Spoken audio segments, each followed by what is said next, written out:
Bienvenue dans cette analyse. Aujourd'hui, on plonge directement dans l'une des questions économiques et morales les plus complexes de notre époque.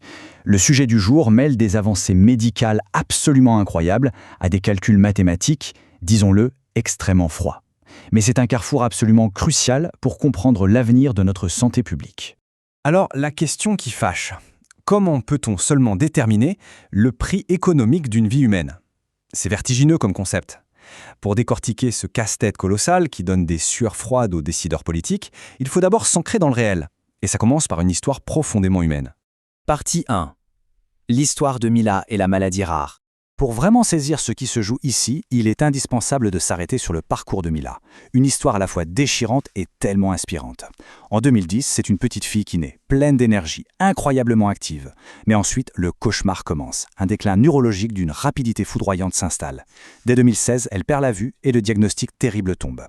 Cette tragédie absolue a tout de même poussé à la création en 2018 d'un médicament sur mesure, approuvé par la FDA américaine, spécialement conçu pour elle. Un traitement totalement inédit qui lui offert un temps précieux, inestimable, avant son décès en 2021.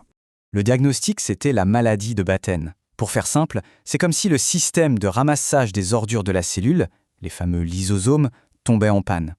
Les déchets s'accumulent sans fin et finissent par détruire le système nerveux. C'est une condition tellement rare, on parle d'à peine 2 à 4 enfants sur 100 000, que les médecins ont d'abord complètement écarté les inquiétudes de sa mère. Ce chiffre minuscule, c'est bien là tout le cœur du problème. Ce qui nous amène à la partie 2, le paradoxe des maladies orphelines et leur coût. Le cas de Mila et surtout le fait qu'elle ait pu recevoir un traitement sur mesure reste malheureusement une immense exception. Si on prend un peu de recul, on fait face à un chiffre qui donne le vertige. 300 millions. À l'échelle mondiale, 300 millions de personnes souffrent d'une maladie rare. Paradoxalement, mises ensemble, ces maladies ne sont pas rares du tout. C'est pratiquement l'équivalent de toute la population des États-Unis. Mais le grand drame de cette statistique, c'est que ces patients sont éparpillés à travers 7000 types de maladies totalement différentes.